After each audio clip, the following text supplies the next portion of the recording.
This is the Gaming Rev, and today we're going to be looking at finding the rare resources for Tier 2 weapons and equipment and upgrading. So, to get to these areas, you're going to have to have finished the quest to rebuild the bridge over the canyon, and it's helpful if you've built the Yakmel travel stop as well. Because that will allow you to actually quick travel across to the other side. I've built the station up by the entrance to the Gecko Ruins, which is the location given. So we're going to take a quick run over there on a yak now. And as we arrive, we're jumping off just south of the entrance to the ruins.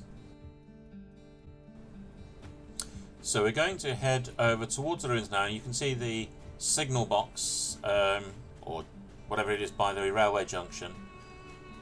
So we're going to run towards that, and you can see behind us appearing a large rock.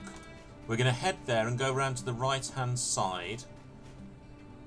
First of all, we're going to stop off here. We're going to get some plastic waste. That can be reprocessed using the civil equipment to get usable plastics.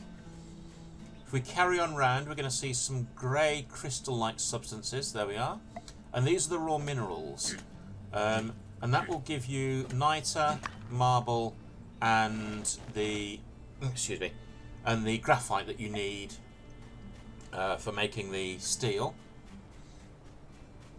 Further round still, and there's quite a few of the raw mineral crystals, you're going to find the blue, the lapis lazuli, and this is used for upgrading clothing when you want to increase its rarity, and that obviously increasing the rarity also increases the skills that it comes with.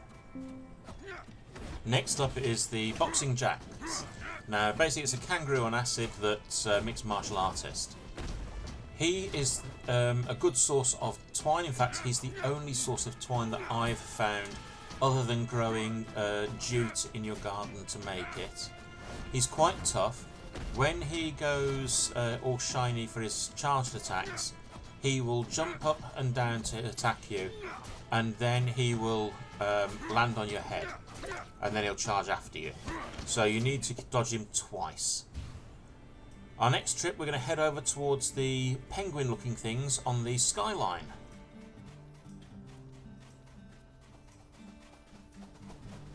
So these are the penskis, a cross between penguin and husky, and they are cute. They are adorable. Oh, bless, he's just licked me.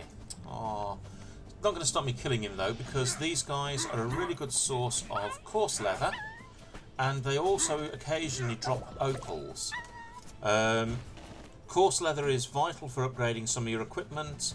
You can get it from the walking cacti in the first area, but there's a lot more of these guys and they're easier to find. There we are, that one's dropped an opal for me.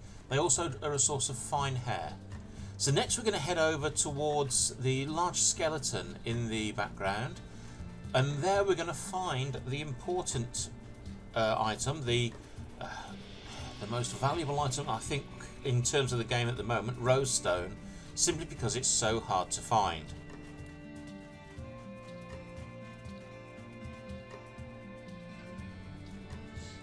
Now I can't give you an exact area to look for it. Unfortunately it has, I think, 4 or 5 spawn points that it could be. I've only found a couple of them.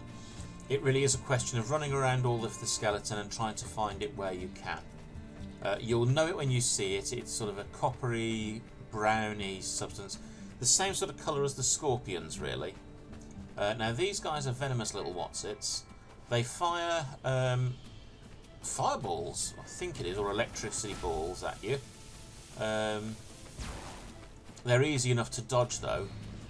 And the bonus is that once you've hit them, if you can land the 5th hit, if you've got the weapon maxed out, then it stuns it for a little bit and you can take it out quite easily. And there we are, there's the rose stone just back there. We'll go back to that. There we are.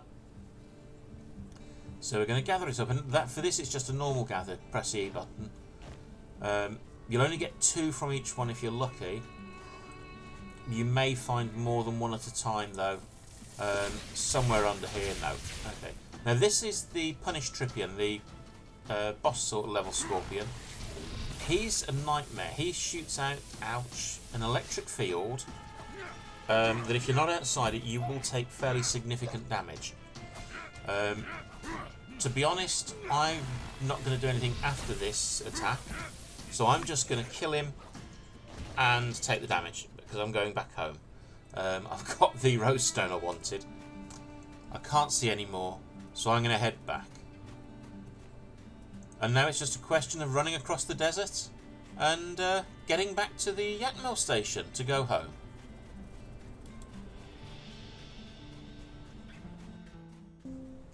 So that's it for this video. Please come and join us for our next trip round Sandrock and we'll see what we can discover.